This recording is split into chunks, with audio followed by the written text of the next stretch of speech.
The opinions and views expressed in the following program are those of the speakers and the host, and do not necessarily reflect those of Yoakley Scott Corporation and your sports network. Yeah, I've been closer to Jesus before, so can you help me out?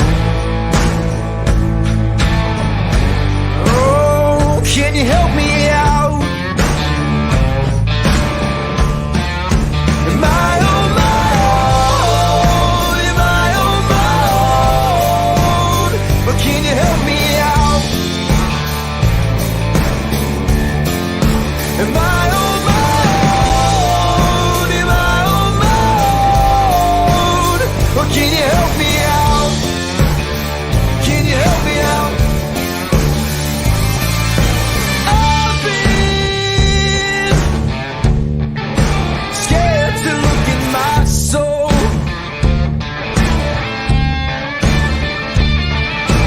I've been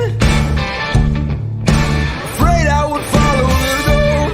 Yeah, afraid of the things I've been told.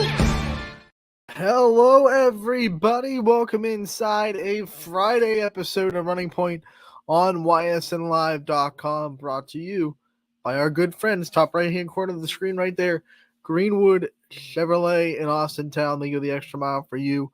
We try to do the same here on this show every single day. We have a great one for you. We are barreling through the month of January. Can't believe it's already, one more full week of the month, and we're going to be going into February. It's crazy. What's even crazier now that I'm talking about it is like how many people are like, I can't believe that it's already here. It's like, well, the world turns. Here's a shocker, a headliner. The world keeps moving no matter what's going on, right? So the world keeps spinning and we keep going day by day. And I guess I'm not shocked that it's already January, but sometimes it does just feel like months go faster or slower. Usually the winter months, which is why I'm surprised, in my opinion, in my experience. Usually the winter months seem like they're going a lot slower because it's cold and you want it over with. You want the warmth back. This time I'm like, man, I can't believe we're already sitting here, one full week left of January and getting close to tournament time and all that fun stuff that comes with the month of February. So here we are, second to last Friday of January.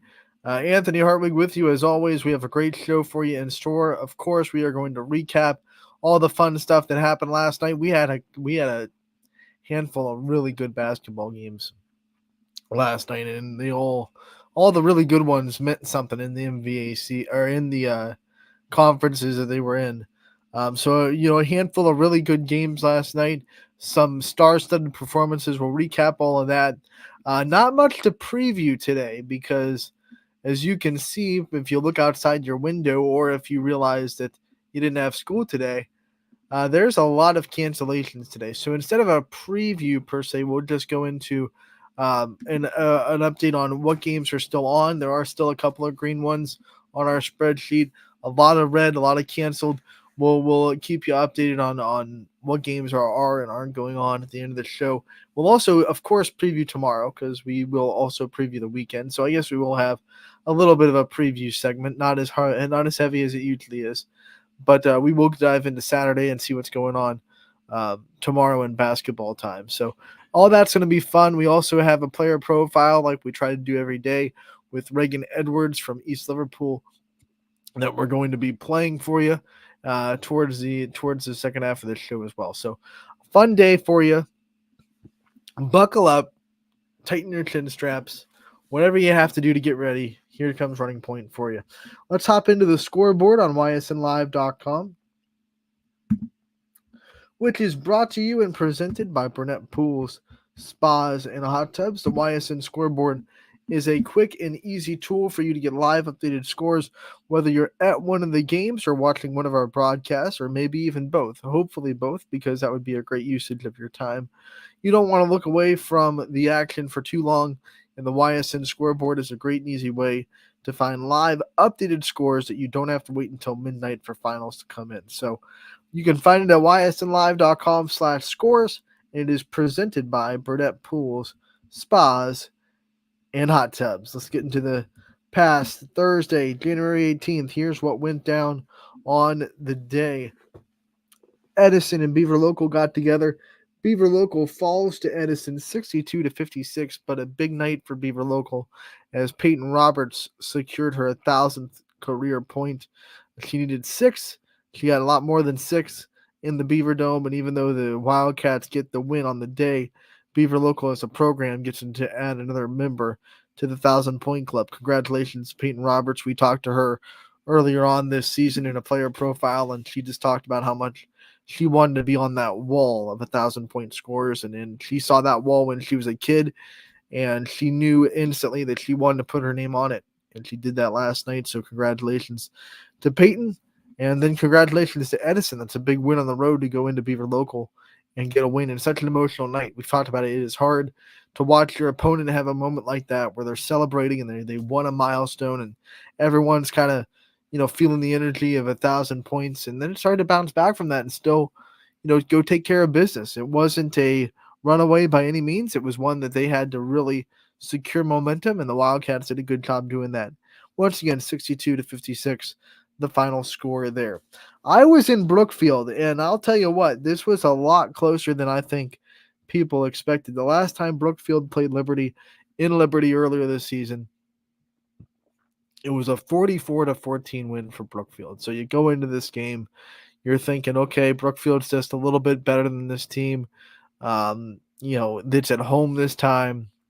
All things were pointing on paper to a Brookfield runaway. But the old sports cliche, that's why they don't play the game on paper, right? You have to have the players go out and play. And I'll tell you what, it's the second time I saw Liberty this week, and yeah, they're struggling this year. There's no way to sugarcoat it. They have one win on the season. They're playing hard. They're playing the way the coach Reynolds wants them to. I like the kids. I like the character of Liberty. We saw it last night. I mean, they're not winning basketball games, but the effort's there, and that's all you really want from a team. And obviously, the growth is there. I mean, they played probably almost as good as they could against South Range, and the Raiders beat them at home, and then they played really good against Brookfield, and Brookfield able to make some plays down the stretch to get the win. But results don't always reflect the work or the character that you're putting into the game. Liberty's doing things the right way. They're not quitting on balls that are loose. They're not, a lot of losing teams, and we're seeing a couple of them this year that aren't fitting into the mold of losing basketball teams, where you start to get just worn down by the season. You have so many losses, and you start to just not go after 50-50 balls, and you start to just go through the motions. We see that a lot especially at this level. You're young, you're not really emotionally mature enough to go through a season where you're 1-15. You start to give up. Like there's no easy way to put it. You start to give up a little bit. You start to just kind of show up to the game and just whatever happens. But this Liberty team, like, they're fighting for loose balls. They're taking shots. They're confidently shooting the ball. They don't look like a team when you're watching them effort-wise that is the record that they are, which is what I like to see. And they almost got the victory last night. There was a part of me that was like, man, this would be really good for Liberty if they were able to just get this win. But props to Brookfield. They weren't having it. Kaylee Wellman, who is one of the underrated superstars, because Brookfield in their own right not having a tremendous season. This is their 5th win of the year. So she's way under the radar, but she's averaging a double-double, 15 points, 13 rebounds per game, had 21 last night, and she was able to hit the de facto game-winning shot. They were down 32-31 with, a minute-ish left.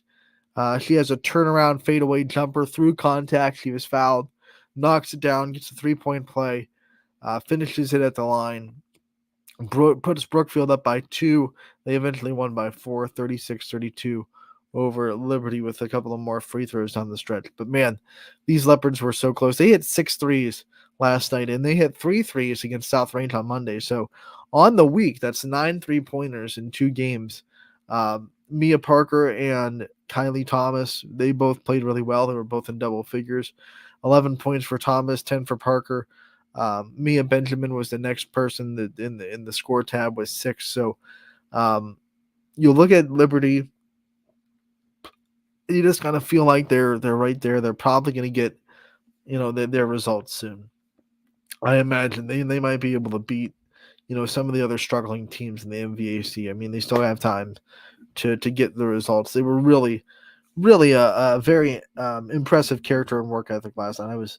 I'm not blowing smoke. I promise. Liberty impressed me with how hard they were working and the attitude they showed in that game. I was really pleasantly surprised when I saw Liberty this week, all week really, the South Range game and the Brookfield game. And I like Coach Reynolds, watching him coach. I think he's perfect for that team. He's hard on them. He yells, what they want to do.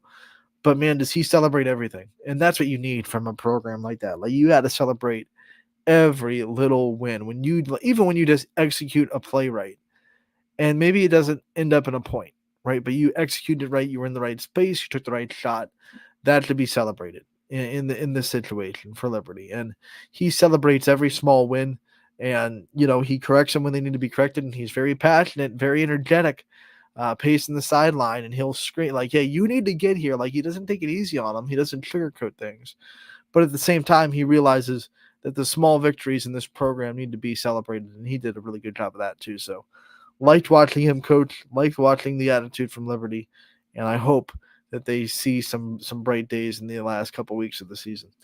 Wyndham and Lordstown did not play last night, so that game was postponed. And we move on to Badger, who took care of Maplewood. Final score there, 61-43. Braves all over the Rockets. We have Middle Ridge. They were able to handle McDonald 71-22. Sullivan Sandy with 20 points. Ava Hewlett with 16. And Gianna Gilbert with 9. Those were the 3 leading scorers for Middle Ridge. They are 14-1 and still trying to just keep pace with Springfield, who was their only loss in the season. Those two teams still have another matchup on the horizon, and it's getting closer and closer. So Middle Ridge keeps pace in that MVAC. Hubbard makes quick work of Niles last night, 63-21, the final score there. The Eagles with their biggest margin of win of the year. So a big win for Hubbard there to put everything together and start getting some confidence their way. Poland on the other end, and this one was the one that a lot of eyes were on, right? Poland, Gerard, NE8 championship, well, not championship, but NE8 first place on the line and being in the driver's seat on the line. Back and forth battle. Poland led at halftime. Gerard led after 3. So both teams had stretches where they were kind of the better team. Poland only scored 4 points in the third quarter. They've looked like they were flailing a little bit. They come back. They have a good fourth quarter. Gerard's right there. It's tied up at 41 late in the game. And Leanne Williams hits a layup buzzer beater to give Poland the win, 43-41. And Poland is still the top dog in the NE8, and they're in the driver's seat for their 6th consecutive NE8 championship in 6 years that the conference has existed. So unless someone else comes up and knocks off Poland, which is possible. Remember, they did lose to South Range this year. That is their one NE8 loss, and South Range and Poland are yet to play. That'll be in Poland this time, and Poland will be very, very motivated to win because they don't like losing to league teams. So South Range will still have the opportunity to go and be the first NE8 team to ever beat Poland at home, and obviously the first NE8 team to ever beat Poland twice. So Gerard just has to be the biggest South Range fans now ever, and hope that they can beat Poland, and then Gerard, if they run the rest of the table, they can settle for a tie of the NE8. But the odds of Gerard being the outright NE8 champions are slim to none.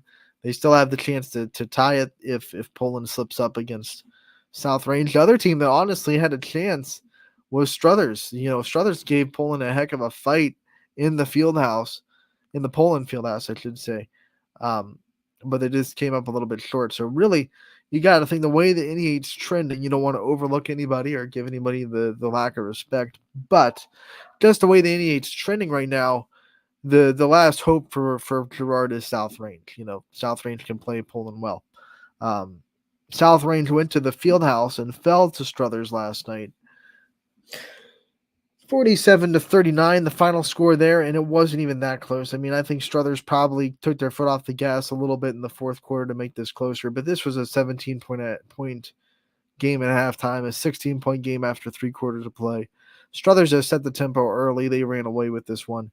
They were a buzzsaw. They were this kind of that team that kept playing better. Couldn't get that win in the last couple weeks, but man, they've been playing really good basketball, and they finally get their first conference win over South Range, and that's got to feel good for those Wildcats. Final score was 47-39 over South Range.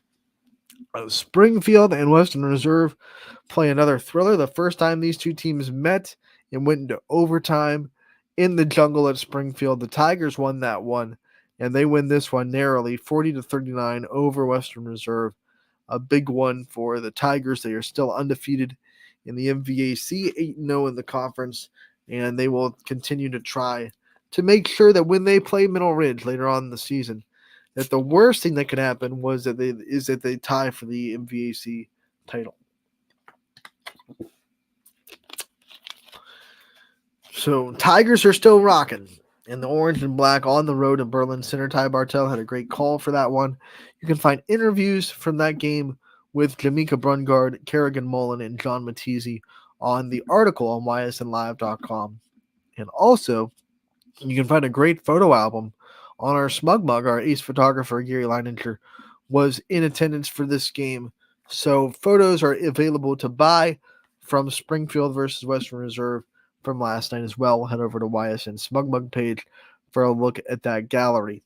Wellsville traveled to Southern Local, and it was Southern that gets the bounce back win after falling to East Liverpool on Wednesday. Final score for this one, 56-41. Indians get the win. Pymatuning Valley was able to beat Matthews 50-17. Final score there. Jackson Milton gets a huge win over Sebring, and this might be the big storyline of the night, because this is something that not a lot of people get to say. But Jackson Milton freshman Amani Yassine, she got a quadruple double. This is something you don't ever see. I've never seen a quadruple double on YSN. Maybe I could be wrong. I can't look back on every stat sheet that YSN's ever covered. But I'll tell you what, you don't see it very often at all. 10 points, 10 rebounds, 10 assists, 10 steals. Quadruple double for Yamani Yassine as a freshman for Jackson Milton. I don't care who you're playing. Quadruple doubles just don't happen. You can be playing a team that you beat by 70, and you still probably, tough to get a quadruple double. Because you have to rely on the assist. Your teammate has to score when you pass it to him. 10 steals is hard to get no matter who you're playing. It's really impressive. Quadruple double as a freshman. I've watched her play. She's very, you can see the potential. And congratulations to her. 59-19, Jackson Milton all over Sebring in that game. We go to LeBray beating Newton Falls 44-31. LeBray with a big one on the horizon on Monday as they will travel to Champion. Champion LeBray met earlier on in the season, and it was a very narrow victory for Champion. Now, it'll be a big one for the Flashes because, of course, LeBray plays them tough, and it's going to be a big game, and Champion needs that one to have any chance at an MVAC championship share with Crestview, because their second matchup with the Rebels on the horizon. But before they get to that, they have to take care of the Vikings, and they only beat LeBray by 2 points last time around. So we'll see what happens in Champion on Monday, but it will be a big one for both teams.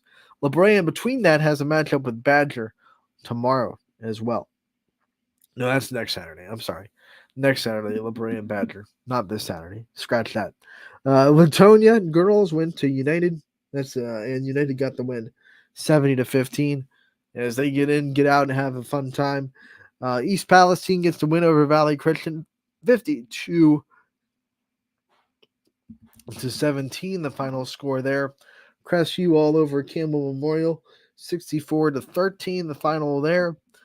Champion in Garfield was originally scheduled for Thursday. Then it got moved to Wednesday. And because of weather, it got moved from Wednesday to Thursday. So got played last night in a crazy kind of flip of events. Champion gets to win 54-32. Orange falls in a tough one to Chagrin Falls, 58-49, the final score there. Boys basketball last night. There were a couple of boys-girls doubleheaders. Wellsville splits the boys-girl doubleheader on the boys' side as they win 71-30 over Southern on the boys. And then United Boys beat Latonia 67-23, the final score for that one. So a big night for both of those teams as United sweeps the girls boys doubleheader. Wellsville able to split with a win for their boys for that.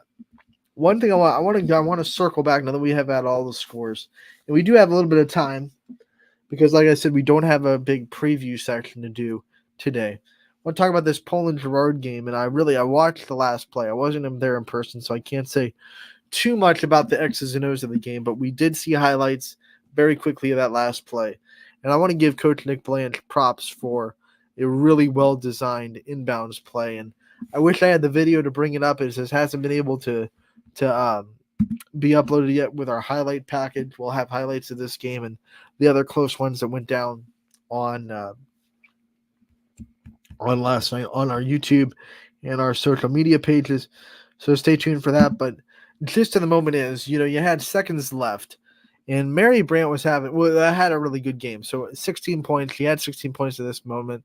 I think everyone in the gym thought, okay, she's going to be the first option. She's shooting really well. And they started her at the top of the floor, right? So top of the floor, Mary Brandt. And then, Girard comes out in a little bit of a zone. So what they do is they run a screen for Brandt up top. They have Williams go up top, have a screen for her. Brandt kicks out to the right side of Girard's defense, or if you're looking at Poland's side, it goes off to the left. And I think she was the first option, but you saw Girard's zone shift a little bit. You saw one girl go over there and cover immediately, actually pretty well. But the attention that Brandt demands caused the middle of Girard's zone to cheat a little bit to that right? So you saw Mackenzie White in the middle go a little bit right, just cheat enough that as soon as that screen was set by Williams, her move was to go right from the top back to the opposite box, right? So you have Brandt on the left side of the wing shooting there off the screen. You have Williams go to the opposite side block. And because Girard's defense in the middle cheated a little bit to Brandt's side, which really, if you watch, he didn't have to because that was defended well. Like Brandt was not going to catch that ball. They cut her off. Really didn't need to cheat over there, but the demand of attention that Brandt has caused the middle of that zone to cheat just a little bit, just enough to the right, to Girard's right, Poland's left. Williams had the catch, and then White lost her footing because she had to adjust real quick to getting over to Williams. And because she lost her footing, that's unfortunate. You'd want to see that to be contested because she got the catch, but it probably would have been a pretty contested layup if White doesn't fall. But she falls, wide open layup, and Williams hits it. And it's a little bit of a redemption because Williams had a layup in the Columbiana game and go off. Not good for Poland. That would have tied the game 40-40.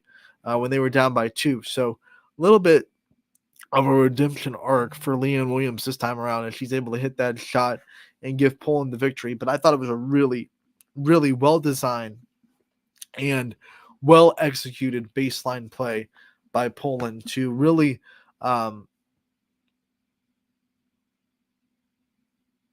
capitalize. That's the word I was looking for. Capitalized on the attention that they knew Mary Brandt was going to demand. I don't know if Brandt was always a decoy in that play and the first option was Williams, or if the first option was Mary and Girard just really defended it well, so they went right to Williams. And they knew that if Girard defends Mary well, then Williams is going to have a good spot on that opposite block. That was probably the call. It was probably first option, look to Mary, and if they get over there, they probably bet on the fact that the middle of that zone was going to cheat over to Mary Brandt's side in case they needed baseline help because Brandt is so good at driving off the dribble, and she had time to do that. There was time to catch, dribble down the baseline, so they cheated a little bit towards Mary's side, and then all of a sudden they bring Leanne Williams in the opposite block, and like I said, Mackenzie White couldn't get over there in time. Actually, couldn't get over there in time with proper footing. Slips, falls, and Leanne Williams gets the layup to win. I just wanted to tip of the hat to a really well-designed play. Well-designed play for Coach Blanche. He's really good at those baseline out-of-bounds plays. I think they have very creative ones that do a lot of good work. And those were really the specialty a couple of years ago when they had Jackie Grisdale and Caitlin Brown. Those two were hard to defend as a tandem on the baseline out-of-bounds play because they were so different in what they could attack with. But now they're kind of using the same schemes, I think, a little bit with Brandt and Williams. Now that Williams has become more and more trusted as a player, as an offensive threat, right? So I'm really impressed by that play. Leanne Williams, congratulations for that buzzer beater. There's a senior. Won't be anything she'll forget anytime soon. And it might have given Poland the NE8 championship. They still have work to do. We're not putting the cart before the horse. They still have games to win in the conference, but they're definitely in the driver's seat now, alone in first place.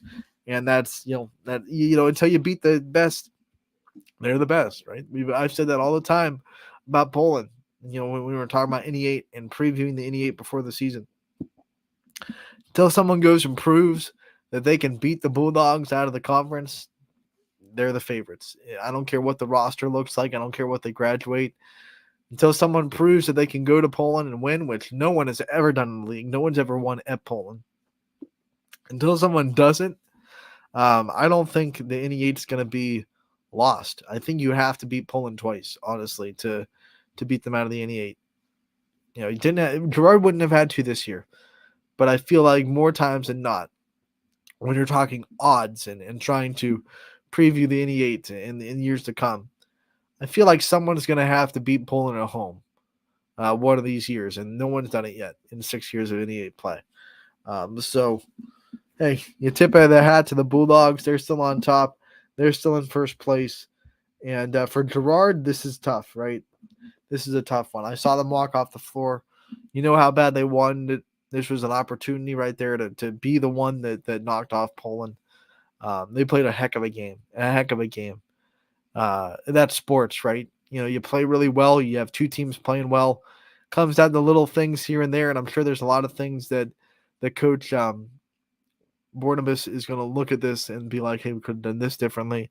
Could have executed this better. They'll probably look at that first half and say, we need to play a little bit better to start the game in that situation. They had a great third quarter, and they had a great plan in the fourth. It was right there. Unfortunately for them, it was just a baseline out of bounds play for Poland that was ran well, that was designed well, and Poland comes out on top. It was a great basketball game, really great basketball game between those two teams, and Poland will move on. They will go to their next game on Monday at home, back at home against Niles, and then Monday after that, it's South Range coming to Poland, the only team to beat Poland in the NE8 play this year, and trying to be the first team to beat Poland at home, and really the last chance, I think. Not the last chance, but you know what I'm saying. The last legitimate threat for Poland in the NE8 would be South Range coming into Poland on Monday. So we'll see how that goes in about a week. But until then, Poland will be on top, and they will have a couple of NE8 games to take care of. And I know Coach Blanche is not looking at South Range right now. He's looking at Niles, and he's probably looking at Lakeview a little bit too. So he never looks ahead. He never disrespects teams. And that's something that we in the media can look ahead a little bit, right? We're allowed to do that, but coaches and players, they're of a different mindset than we are in the media and as a fan base. So that does it for our recap section for tonight. For last night, we will take a break. We'll be back with a player profile from East Liverpool. Reagan Edwards coming up after this break on Running Point, brought to you by Greenwood Chevrolet in Austintown. 21 News delivers the news as it happens, using the latest technology from where it happens. Live here outside the Mahoney County. On air, online, Wednesday afternoon weather update. Very dangerous. and on the 21 News social media platforms. I'm on the road right now. 21 News, the Valley's only locally owned source for trusted news since 1953. Craftsmanship to us is 60 years of pride and dedication. Passed down from generation to generation. The hardwood floors that your kids take their first steps on.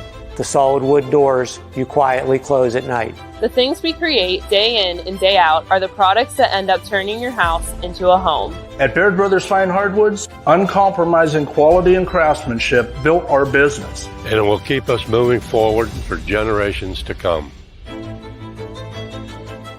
Going the extra mile at Greenwood Chevrolet means we want to take care of the community that takes care of us too. And we have to work together always. And that's how you stay in business for 40 years. You know, I love being a helper because when I help somebody, it makes me feel good. It means a lot that I can make a difference in others' lives. So I will do everything I can and just being there for them every step of the way. I want them to know within the first 5 minutes that they could depend on me. That's what going the extra mile means, only at Greenwood Chevrolet. Before the lights come on, before the workday begins, before a long day is ended, or it's time to have fun. It all starts with the people at Joe Dickey Electric. From replacing a light fixture in your home to building a substation for your business, no job is too big or too small. The people of Joe Dickey Electric power them all. Joe Dickey Electric, over 60 years of powering the Mahoning Valley.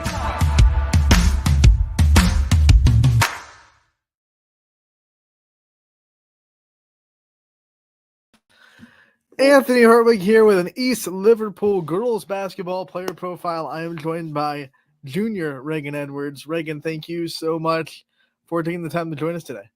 Thank you for having me. A lot of transition for you this year. New colors, new number, you know, everything, new home. So the big question is like, what's it been like, all this change that you've gone through your junior year? It was sudden. It all happened, but it's been great. It's been a great journey. I'm loving every moment of it. New experiences. I'm learning so much more things. I love it here. You know, we saw the media day pictures and we saw you as number 12, and we're all ready for Reagan Edwards to come out number 12 for East Liverpool. And then all of a sudden you hit us with the number 0. So we always ask athletes what's behind their number. What's behind 0? What caused that number change? So I came here, number 1 is Ansley Galiotti's number, and that was my number when I moved to Ohio and all that. So I was like, I'm going to come out with a new number. My little sister, Lainey, she's now in 6th grade. She has the number 0, and my whole family and I thought it'd be really cool if we would all have the same number. So I came out, didn't tell anybody. It was a surprise to my mom and dad, and the first game I came out with number 0. That is so cool. What was the moment like? Like you said, you left it a surprise, and obviously I'm sure your sister didn't know either when you came out as number 0. What was that moment like for you? It was great. I had my warm-up shirt. I had it zipped up the whole time. I had one of the students was taking photos. I had it unzipped a little bit I took a picture. It was really cool. And right before we got announced, I unzipped and I took it off, and it was just great. I loved it. You know, one of the changes that you were going to go through no matter where you landed this year was the fact that you're going from underclassmen to upperclassmen. You're going into junior year, which means you're just asked of more. There's a lot more responsibility on you now that you're an upperclassman, more leadership, more, just more asked of you. What have you been doing to handle all that, and how has it been, now being an upperclassman? Leadership roles. I had to take a big step, especially coming in here new. I just had to be a leader to my team, to the seniors, to everyone below me. I had a lot of responsibility put on me, but I've been taking it great. Just a lot of stuff. Was that ever daunting for you to come into, like you said, a new place and to just be, hey, you're one of the leaders of the team and you have to find a way to lead? No, I think since freshman year, I've always been a really hype player. I've always loved to hype my teammates up, be in there, no matter how young I was. So coming in here, I was really excited just to see where I could take everybody and what I can put for the team. And I loved it. They loved me. It was great. It was just a good connection from the start, and it was awesome. We're talking about your number, and you have another signature in your uniform. It's the sleeves. Like everyone knows, it's Reagan Edwards because you're wearing the sleeves on the leg and on the arm. When did that come about? What's the story behind the arm and the leg sleeves on opposite sides? So the story behind the leg sleeve is I had knee issues when I was younger. And freshman year, I remember I wore a brace. Sophomore year, going into like AAU season and everything, I was like, I'm going to switch to the sleeve. I'm going to be quicker. It's not going to I'm not going to like get held back. So I switched to the sleeve. And up at Cedar Point one year for AAU, I dove for the ball, and I'm known for that. But I dove, hit my elbow off the ground. I really hurt it. So like now I wear a sleeve on that side. So it's kind of like that opposite kind of look now. You know, you're known for a lot, and one of the ones that you just say you're going for every loose ball. You've always been a player that does that. What makes it so easy for you to kind of put that body on the line and say, no matter what it takes, I'm going to go and I'm going to go get this loose ball? I think it's just the mindset. Like I've watched so much basketball, NBA, I've watched WNBA, college. The thing that stands out to me the most is the person just that's getting the loose ball. So I like to put myself out there, get that ball for my team. If I get it, then I can get a good kick out for transition, and that's something I can really help in. You watch a lot of basketball. You play a lot of basketball. You're playing in the school season. You play in AAU. It's basketball. You're a gym rat. You know, you're the one that never leaves the gym. Where did that come from? Because that comes from somewhere. Where did the love of the sport come? When did it start? And then when did you find yourself starting to take basketball this seriously? So I played basketball my whole life, pre-K and up. I started travel ball 4th grade year, did it up to then. But when I first found my love for basketball was a PGC camp over the summer going into my freshman year. That's when I got my confidence. That's when I completely switched my mentality around. We watched like a lot of videos and film at that camp, and there was one thing. It was like the Mamba mentality from Kobe. I watched this whole clip, and it just really stuck with me. And that's something I really just want to give off to other people and feed off of. Confidence is easy to say you have, but then you have to go and prove it when it's game time and the ball goes up in the air. What gives you that confidence? Because I've never seen you play a game where you don't look like you're a confident person with the ball in your hands. So what gives you that confidence to do what you're going to do? What gives me that confidence is just I know my teammates are there rooting me on. I know I have my coaches there. My coaches, they hype me up so much. I love every moment of it. People in the crowd, the little kids, my sister, kids in my grade, they're always hyping me up, and it gives me that like motivation just to keep going, just to keep pushing, just wanting to go out there and give it my all. You're talking about hyping up. You're playing in one of the best atmospheres in high school basketball ever. You get to play in the Potter Fieldhouse. You know, it's not an easy place to go and play as a visitor. You guys get so much support. What's that like for you to call that home now? It's amazing. Like it's just great. After one of our first losses against Southern, I was upset. I hate losing more than I love winning. And Coach Nizer, he brought me into that gym, and we just sat there for about 10-15 minutes, and we just looked all around. We were looking at the banners, the state championship titles, just at the gym, just at the arena. It really stuck to me then. That's when I realized, wow, I actually get a chance to play on this court. I actually get a chance to be in this atmosphere, and I love it. I love it. You know, you strike me as someone that is constantly making new goals for themselves, because I know you accomplished a lot of them already. What keeps you driven throughout the year? You know, what keeps you constantly making new goals and setting new standards for yourself? Goals are I love making goals. That's my whole thing. It's just the fact that I really want to make it. I want to reach that college level. Basketball is my first love. I absolutely love it. I could talk about it all day, watch it all day, play it. And just the fact of me getting to the next level, that's something I really want to accomplish and get to. Who are some of your favorite teams to watch? Who are the ones that you watch and you watch not just to be a student of the game, but you watch it because you're entertained? Favorite teams in college basketball, I would say I love Texas. I love Rory Harmon. I love watching her. She's been my idol since freshman year. I love watching LSU, Angel Reese. That's something I love her swag. That's something I'm trying to take into. I do like watching Caitlin Clark. She's a phenomenal shooter. That's someone that can shoot lights out, and I would love to be that one day. And then when you think of, your junior year is also a time when you start thinking about college. You start thinking about your future. And I know you have another year before you really have to make that decision. But when you start thinking about that kind of thing, what comes to your mind? Like, what are some things that you're thinking about? Some things I'm thinking about, sports management, I've thought about a lot. I've just started thinking about it this year because I know it is coming. Criminal justice, I've thought and looked into.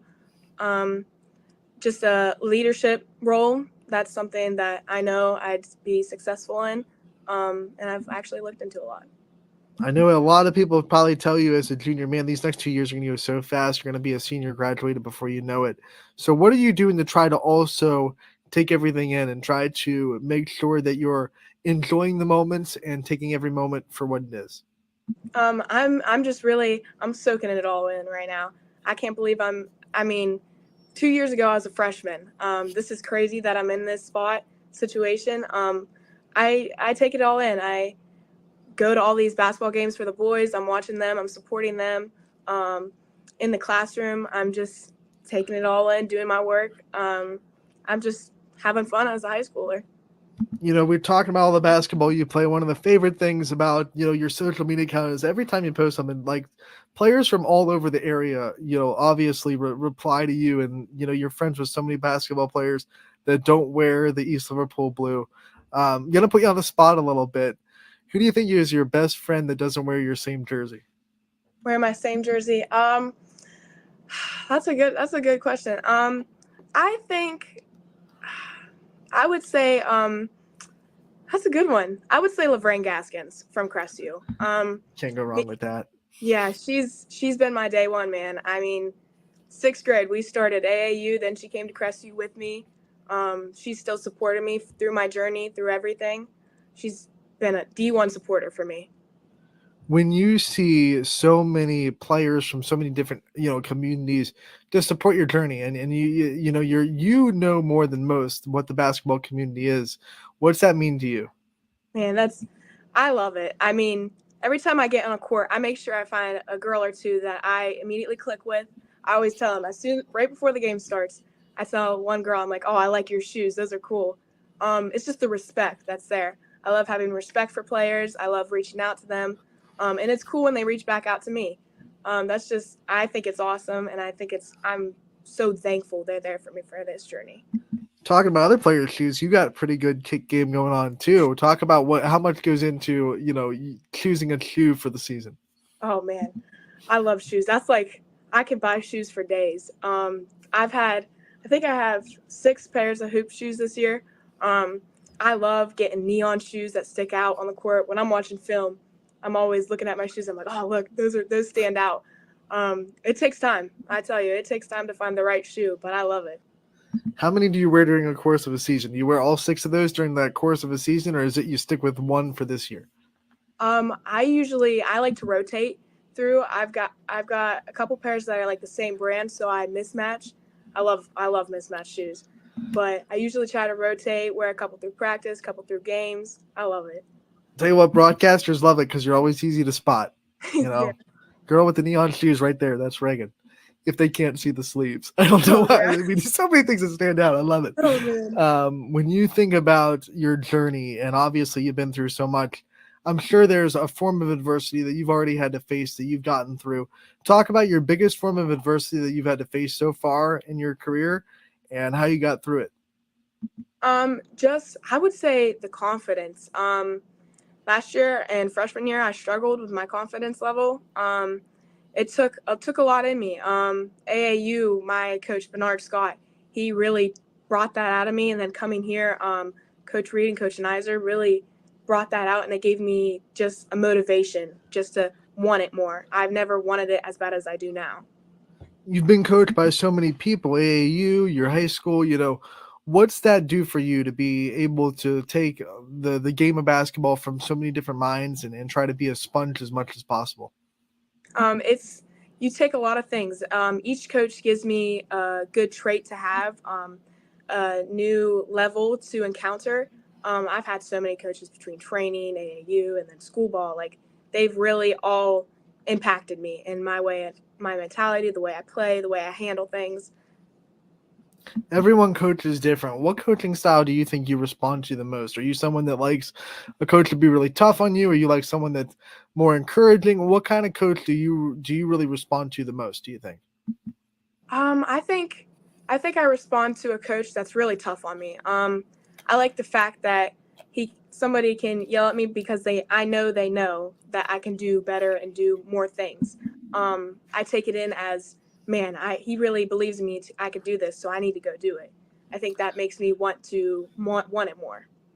We have to talk about you being a student as well, because we know that your academics are so important to you. What are some of your favorite subjects, and what are some of the things that you like kind of interest learning about and you like studying? I love math. I've loved math forever. I think I'm just so good at it. I mentally pick it up quicker. That's something I'm pretty good at. I also like English, actually. I like to write. I love to write about basketball. You can ask my English teacher. That's all I write about in that class. But like things I struggle in would probably be science and government. That's something I just got to work more to pick up on, but I do it. If you had to pick a class in your high school career that like you got a good grade in, but you worked so hard at it and you were so proud of that accomplishment, what class embodies that the most so far? Oh, I would have to say government. I've never been one to pick something up like that quick, so I've had to really work for it. But I'm proud and satisfied with my grade in there, for sure. What about in your basketball life? What are you most proud of so far of your accomplishments? I think what I'm most proud of is where I got myself to the point today. I'm proud that I had a strong mentality. I'm proud of how I got my confidence where I'm wanting it to be and trying to get it higher. And I'm proud of the goals I set for myself. All right, Reagan, before we let you go, we do this with every player profile. We want to give you the chance to shine a light on your support system, the people that have been there for you, the people that support you. Wanting you to give as much time as you need to give your shout outs out now. Oh, perfect. First of all, I want to shout out my teammates. My teammates are phenomenal. They're great. They've gave me a new level to look at for basketball. They're just a family, sisterhood we got going on over here. I want to shout out my coaches, Coach Reed, Coach Nizer. They are phenomenal coaches, phenomenal hype men. I love them. They done phenomenal things for me. I also want to say thank you to my mom and dad. They are incredible people. Without them, I wouldn't be in the place I am today. They've paid for multiple trainings, and they've got me to where I want to be. And I also want to shout out my AAU coach, Bernard Scott. I'm playing for him, man. He's got me where I want to be. I love that guy. And then I just want to shout out the young and old, my supporters, people that never gave up on me. They are incredible people, and they give me motivation every game I play. All right, Reagan, we want to thank you so much for taking the time to join us today. We appreciate the time. We look forward to the rest of your season. We look forward to seeing how it goes. We know it's going to be positive. And we can't wait to talk to you again real soon. All right, thank you so much.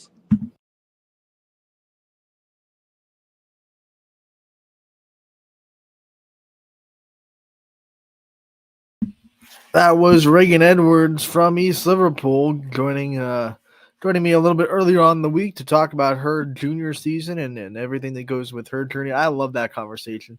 And apparently, so did the rest of Ysn family. Right now, just checked on YouTube, it is the most viewed player profile of the basketball season. So East Liverpool fans and Reagan Edwards fans showing up. And if you missed that interview in its entirety on this show, it can be seen over on our YouTube page.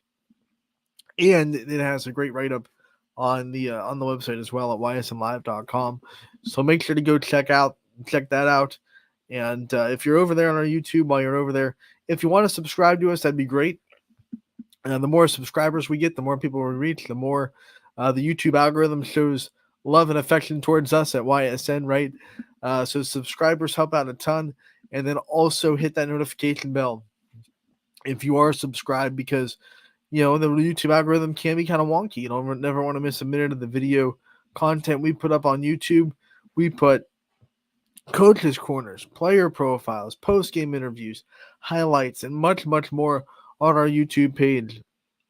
Trust me, you don't want to miss a minute of it. So make sure, if you are subscribed, you hit that notification bell so you get notified every time we put up a video. We're putting up videos basically daily. So there's a lot of content there. You don't want to miss a minute of it. So make sure to go out and check that out. So as I said, we still have some things to preview today. As of right now, I will go over the games that are happening, the games that are still green on our spreadsheet as of right now with the weather. We have 7 games on the network. Let's hop back into the scoreboard. on ysnlive.com/live.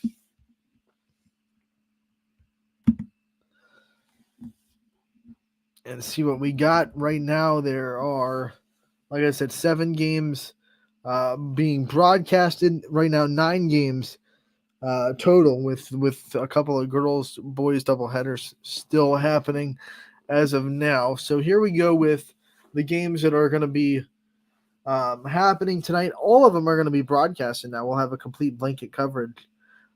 Almost all. We're still waiting to see if Ty Bartel is able to go to Waterloo, but other than that, everything is golden, good to go. We will have girls basketball between Lisbon and Columbiana. That doubleheader will be covered by Joe Eusebio, so he will be at both the boys and girls games tonight between Lisbon and Columbiana. Hubbard and Niles is still a go as of now. Zach Svensson will be on the call there. Eric Hughes will be at McDonald for Lowville at McDonald. That game as of right now still a go. Badger at Wyndham will be the school, having taken care of that. The school's YouTube page and their huddle cam will have you covered for Badger boys and girls basketball there. We have Noah Doty making the trip to Jackson Milton to cover Springfield at Jackson Milton tonight. We have Matt Marr and Noah Ricks going to be both on the call for Sebring and Mineral Ridge. And then Ty Bartel is a maybe on Waterloo, so we'll see if he's able to get out to Outwater tonight. But that game right now is happening, so it has not been canceled. For those of you that are just wondering, everything else that isn't on this scoreboard right now has been canceled. I'll go over the list anyway for you of cancellations tonight. Alliance at Salem has been rescheduled to January 20th, which is tomorrow, of course. Campbell and Newton Falls has been rescheduled to February 23rd. Canfield at Boardman has been postponed. A remake date has not been announced yet. Same thing with Champion and Brookfield. It's been postponed, but no remake scheduled yet. East Palestine and Valley Christian has been rescheduled for February 3rd. Gerard at Poland has been rescheduled to January 20th, tomorrow. That'll be playing. Harvey and Edgewood has been rescheduled for February 15th. Indian Creek at Beaver Local will be played tomorrow. These are all boys' games, by the way, just keeping everyone there. La Brea at Garfield has been canceled, but no remake date has been announced as of yet. Lakeside at Jefferson has been rescheduled to February 17th. West Branch hosting Minerva will be played tomorrow. We have Perry at Conneaut rescheduled for February 20th. South Range and Struthers has been postponed. No makeup date announced as of yet. Same deal with Liberty at Crestview. That has been postponed. No makeup date announced quite yet. Youngstown East at East Liverpool has been canceled and rescheduled for February 2nd. West Geauga and Orange has been rescheduled for January 24th. Cheney and Mooney has been rescheduled for February 13th. Austintown Fitch and Warren Harding has been rescheduled to February 9th. Rootstown and JFK rescheduled to January 23rd. We have Crestwood at Grand Valley. That has been rescheduled to tomorrow at 4:30. Ridgewood and Edison has been canceled and rescheduled for tomorrow as well. Lordstown hosting Ashtabula St. John has been canceled. No makeup date yet for that. And Benedictine and Ursuline has been canceled. No makeup date for that one announced yet either. So those 9 games on the network, 8 games on the network, I should say, green to go. 9. 1 game still up in the air for broadcast, but it is happening. That's Waterloo hosting Western Reserve. As we go into tomorrow, I'll go into tomorrow's scoreboard as well here on the YSN scoreboard, brought to you by Burnett Pool Spas and Hot Tubs. Your Saturday still looks good. Everything is green on Saturday so far, so nothing has been zeroed out. We will have Springfield at Columbiana. I will be at that one. Then it's going to be a 12 noon tip for Columbiana and Springfield. DJ Yoakley will be at Boardman as they host Canfield at 2:30 for a varsity tip. Mackenzie Riccatelli is just 4 points away from 1,000 in her career. She's going for that tomorrow. Check that out on the network. DJ Yoakley will be on the call. Noah Ricks will be at Brookfield for their matchup with Maplewood. That is a 1 p.m. varsity-only start. Matt Marr will be in Ursuline as they host Louisville at 2 o'clock. Ty Bartell will be at Hoban as they welcome in Rogers. 2:30 is your tip there. Larry Scragg will be at Latonia, varsity only for their girls' game against Heartland Christian. I will be making the trip from Columbiana in the afternoon down to South Range in the evening as they welcome in undefeated Edgewood. That'll be your normal 7 o'clock varsity start there, JV at 5:30. Tyler Hartz will be in Grand Valley tomorrow for their matchup with Southeast. We have Austintown Fitch at Warren Harding. Noah Ricks is going to travel to Warren Harding for that one. Ian O'Brien will be at Niles for their matchup with Lordstown. And then United will be at East Liverpool tomorrow morning at 11 a.m. CJ Strodes will be on the call there. Ian O'Brien, that Niles game also 11 a.m. start. We go to boys basketball tomorrow. Edgewood at St. John. Sam Torres is going to be on the call there. Derek Rhodes will be at East Liverpool for the boys game against Canfield that night. So girls in the morning, boys at night for East Liverpool. Columbiana at United will be covered by Joe Eusebio. Larry Scragg will be staying at Latonia for their matchup with Heartland on the boys' side. Matt Marr and Jordan Barber will be in Middle Ridge for their boys versus Niles. Tyler Hartz will be at Grand Valley tomorrow for their matchup with Crestwood. And the Poland students will have their boys' game against Girard tomorrow at 1:30. We will still be in Austintown Fitch tomorrow as well for the finals of the Hempster tournament. I don't know if that time frame has been pushed back because of obviously today's cancellations, but make sure to keep an eye out on that if you're a wrestling fan. We will try to keep you updated with times for when Colucci will be going live at Austintown Fitch. So all that green and good to go. Scoreboard right there, ysnlive.com/scores. Make sure to check out that out. Brought to you and presented by Burnett Pools, Spas, and Hot Tubs.